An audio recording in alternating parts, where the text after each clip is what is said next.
When I graduated from high school in 2010, my grandpa Bill gave me this picture. It's the high school graduation class of his mother, my great-grandmother Catherine. She's second from the left in the back row. He gave me the picture because she graduated exactly 100 years before I did, and he said, "Here's to another 100 years of Ammerman women going to college." When he said that at the time, I didn't think much about what privilege went into that sentence. But now I wanted to talk to my family members about their thoughts on education and raising women to be independent. Well, I think that I just expected I would go to college, just like I sort of expected you and your sister would go to college. There wasn't a lot of question. My father, Grandpa Dick, had been a teacher. He wasn't when I was growing up, but Grandma Jen was a teacher. And I always wanted to be a teacher. And to be a teacher, you kind of had to go on to college. One of the ways that I think it's evident that our family values education is that many of our family members are educators. So great-grandmas, grandmas, grandpas, aunts and uncles. I'm a teacher. I married a teacher. We didn't have a lot of choice. We could be nurses or teachers. Women were not famous for being in the workforce at that time.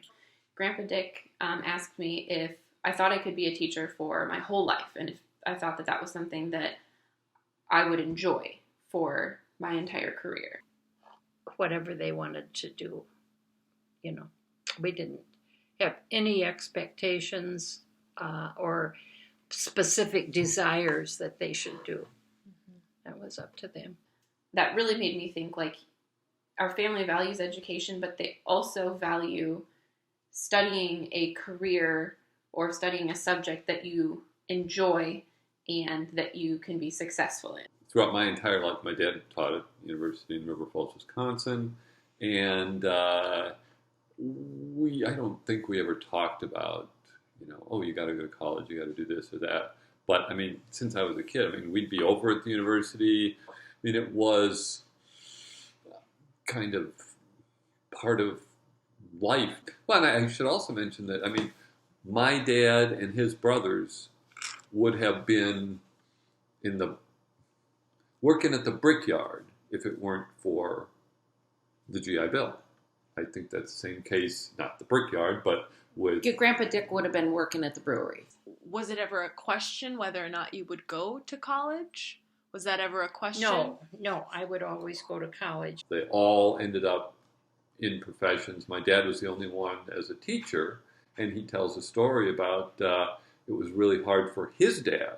He knew I had this interest in art, which he couldn't quite comprehend. There's nobody in the family that was in art, so that was nothing that sounded like a reasonable avocation, let alone vocation. And so he didn't encourage it at all. And when I started college, he wasn't enthusiastic about my pursuing art as a major. However, I told him I was in art education, that I would be teaching, which made it okay, because being a teacher was a legitimate thing and being an artist was not. Everybody had a job before they were married, and most of them stuck with that. Great-Grandma Catherine was a typist in the military. Grandma Marjorie was a teacher.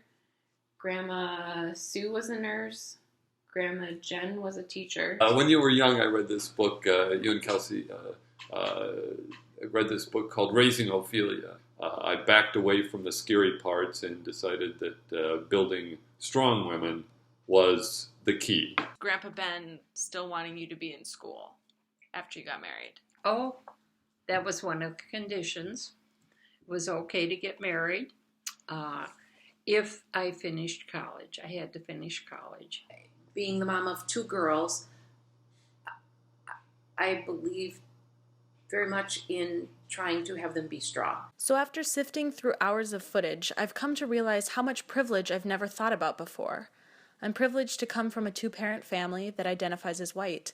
I'm privileged to have such strong relationships with my parents, grandparents, and sibling. I'm privileged that I come from a family that values education so highly. It's a privilege that I'm able to get both emotional and financial support to achieve my dreams, and that I'm encouraged not only to dream, but to pursue these dreams whenever they may be. It's a privilege to have a photograph of someone from 100 years ago and know exactly who she is and what she accomplished. And it's a privilege that I was raised to know my worth as a human being, not just as the stereotype of a girl. And next question.